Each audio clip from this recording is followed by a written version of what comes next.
MP মন্ত্রীদের পারিতোষিক বেতন ভাতা নিয়ে সংসদে আলোচনা হয়, তখনই তো সবাই একমত হয় এই একটা ব্যাপারে। মানে কতটুকু সেলফিশ হলে এটা করতে পারে তারা, এটাই তো বোঝা যায়। আমরা এটা নিয়ে সরকারি দল বিরোধী দল কেউ কখনো আলোচনাও করেনি যে রাষ্ট্রপতি কে হতে পারে। তো যেভাবে হচ্ছে এটা গণতান্ত্রিকভাবে ঠিকই আছে, ওকে, মানে বিরোধী দল প্রার্থী দিচ্ছে, সরকারি দল প্রার্থী দিবে, সংসদে ভোটাভুটি হবে। তো আমরা নিয়ম অনুযায়ী এভাবে হলে সেটা আপনার কাছে মানে মানে গ্রহণযোগ্য মনে হয় কিনা, নাকি আলোচনারও প্রয়োজন ছিল? না, এটা ধরেন রাষ্ট্রপতির তো কোনো এক্সিকিউটিভ পাওয়ার নাই, তাই না? ওখানেও তো একটা প্রশ্ন আছে যে জুলাই অভ্যুত্থানের পর রাষ্ট্রপতির এক্সিকিউটিভ মানে ক্ষমতা একটু বাড়ানোর হইলো ইস্যু যদি ছিল। আপনি সংবিধান সংশোধন করেন। সেখানেও বিরোধী দলের কথা আছে বা অন্য অনেকের কথা আছে যে উচিত ছিল জুলাই সনদের আলোকে রাষ্ট্রপতি নির্বাচন। যাই হোক আর কি, মানে তাকে কিছু ক্ষমতা দেওয়া, ক্ষমতার ভারসাম্য একটা কথা আছে। ভারসাম্যটা কেন? ওটা চেক অ্যান্ড ব্যালেন্স। কারণ হচ্ছে আমাদের দেশের প্রধানমন্ত্রী হচ্ছে মোর দেন গড।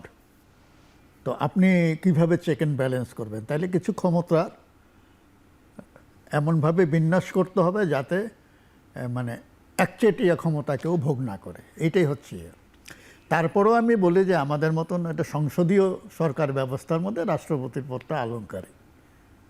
হ্যাঁ, তো সেখানেও রাষ্ট্রপতি রোল প্লে করতে পারেন, গুরুত্বপূর্ণ ভূমিকা রাখতে পারেন, নির্ভর করে তার যোগ্যতা এবং ব্যক্তিত্বের উপর। এখানে একটা বিষয় একটু স্মরণ করার সুযোগ আছে কিনা যে তত্ত্বাবধায়ক সরকার ব্যবস্থা যেহেতু ফিরে আসছে, তখন তো রাষ্ট্রপতির গুরুত্ব শুধু মানে সাংবিধানিক ভাবেই তো তার একটা ওই সময় না, খুব বেশি না তো। রাষ্ট্রপতি তত্ত্বাবধায়ক সরকার ব্যবস্থা তো তত্ত্বাবধায়ক সরকারের যিনি প্রধান উপদেষ্টা যাকে আমরা বলি, সেটা তো নির্বাহী ক্ষমতা, কিন্তু ওই সময় কিন্তু সেটা তো প্রধানমন্ত্রীর এই ক্ষমতা। যে পালাবদলটা হয় ওই সময় তো রাষ্ট্রপতির কিছু তো করার নাই সেখানে। এই যে আমাদের এখানে কে যদি না টার্ময়েল হয় কোনো, না, এখানে ১-১১ সময়টা এটা অন্যরকম সিচুয়েশন, কিন্তু বাকিগুলি তো আমাদের যে সিস্টেমে আইনে যেরকম ছিল, সংবিধানে যেরকম ছিল, সেভাবেই তো হয়েছে। তো প্রধান উপদেষ্টা কে হবেন এটা তো নির্ধারিত থাকবে আইনে। তারপরে তিনি তার সবার সঙ্গে আলাপ আলোচনা করে বা নিজের পছন্দ অনুযায়ী উপদেষ্টা মণ্ডলী করবেন। আমি সেই দিকে আছি না। আমি কথা যে রাষ্ট্রপতি একটা ভূমিকা রাখতে পারে যদি তার সেই যোগ্যতা এবং ব্যক্তিত্ব থাকে। সব রাষ্ট্রপতি তো আর একরকম না। এবং ফ্র্যাঙ্কলি স্পিকিং আমাদের এখানে এ পর্যন্ত আমি যত রাষ্ট্রপতি দেখেছি, সংসদীয় সরকার ব্যবস্থার অধীনে যত রাষ্ট্রপতি, সেই রাষ্ট্রপতিদের মধ্যে একমাত্র বিচারপতি শাহাবুদ্দিন আহমদ ছাড়া বাকি সবাই ছিলেন বিভিন্ন দলের বশংবদ।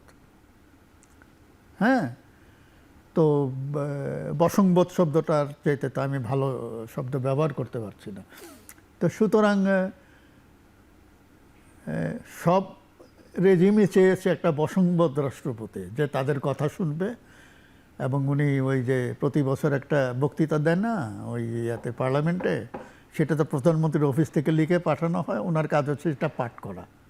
রাষ্ট্রপতির ভাষণ না, রাষ্ট্রপতির মানে প্রধানমন্ত্রীর অফিস থেকে পাঠানো ভাষণ রাষ্ট্রপতি পাঠ করেন।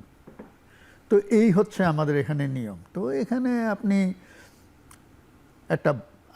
আপনি যদি একজন ভালো রাষ্ট্রপতি চান, ভালো মানুষ চান, রাষ্ট্রের অভিভাবকের মতন, তাহলে সেরকম ব্যক্তিত্ব সম্পন্ন লোক আপনাকে খুঁজে বের করতে হবে, ১ নম্বর।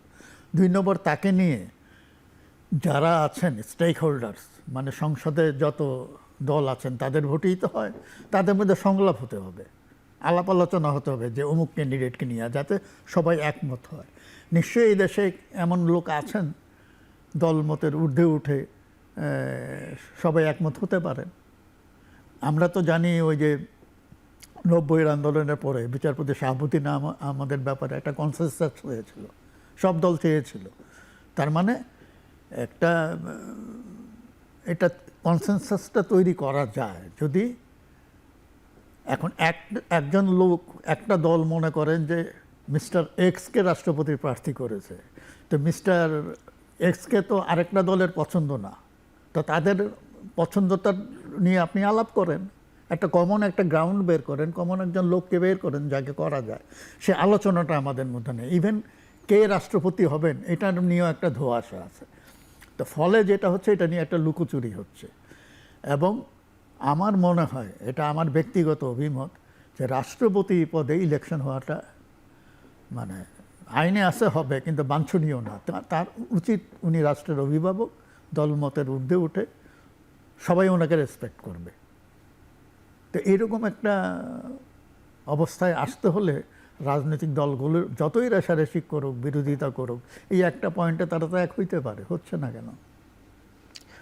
এবং রাজনৈতিক দলগুলি তো এক হয় যখন এমপি মন্ত্রীদের পারিতোষিক বেতন ভাতা নিয়ে সংসদে আলোচনা হয়, তখনই তো সবাই একমত হয় এই একটা ব্যাপারে। মানে কতটুকু সেলফিশ হলে এইটুকু এটা করতে পারে তারা, এটাই তো বোঝা যায় আমরা।